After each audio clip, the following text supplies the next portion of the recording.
চার বন্ধু আরিয়ান, রাহুল, শুভ, নীল। কলেজের ছুটি, সবাই মিলে ঠিক করল পাহাড়ের পাশে একটা পুরনো পর্যটন জায়গায় ঘুরতে যাবে।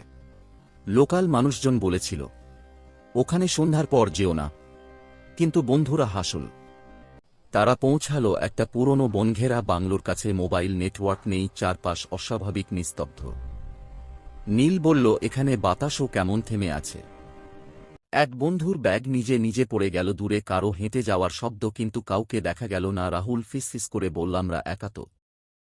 বাংলোর ভেতরে একটা ভাঙা আয়না, চারজন দাঁড়িয়েছিল। হঠাৎ আরিয়ান লক্ষ্য করল আয়নায় চারজন নয়, পাঁচজনের ছায়া। সে কিছু বলার আগেই আয়নাটা চিরচির শব্দ করে ফেটে গেল।